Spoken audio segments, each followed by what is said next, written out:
Wake up in the morning, gotta grab my phone. Gotta check up on my Twitter so I don't feel alone. Before my eyes even open, my fingers touch the app. 'Cause if I don't update my feed, I'll have a panic attack.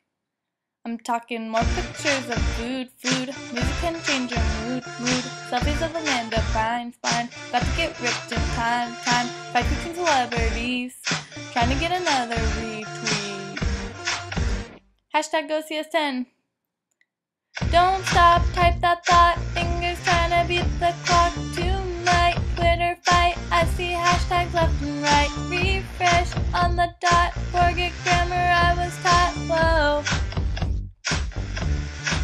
Ain't got a period in my sentence, it's grammatical hell. 'Cause with 140 characters, typing is LOL. And now retweets are lining up, 'cause my topic is trending. I'm so caught up in Twitter world that my real friendships are ending. I'm talking hashtag Miley Cyrus, hashtag Kim Kardashian, hashtag revolt in Egypt.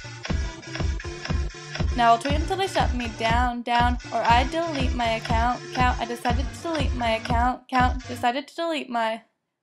Don't stop, type that thought. Fingers trying to beat the clock.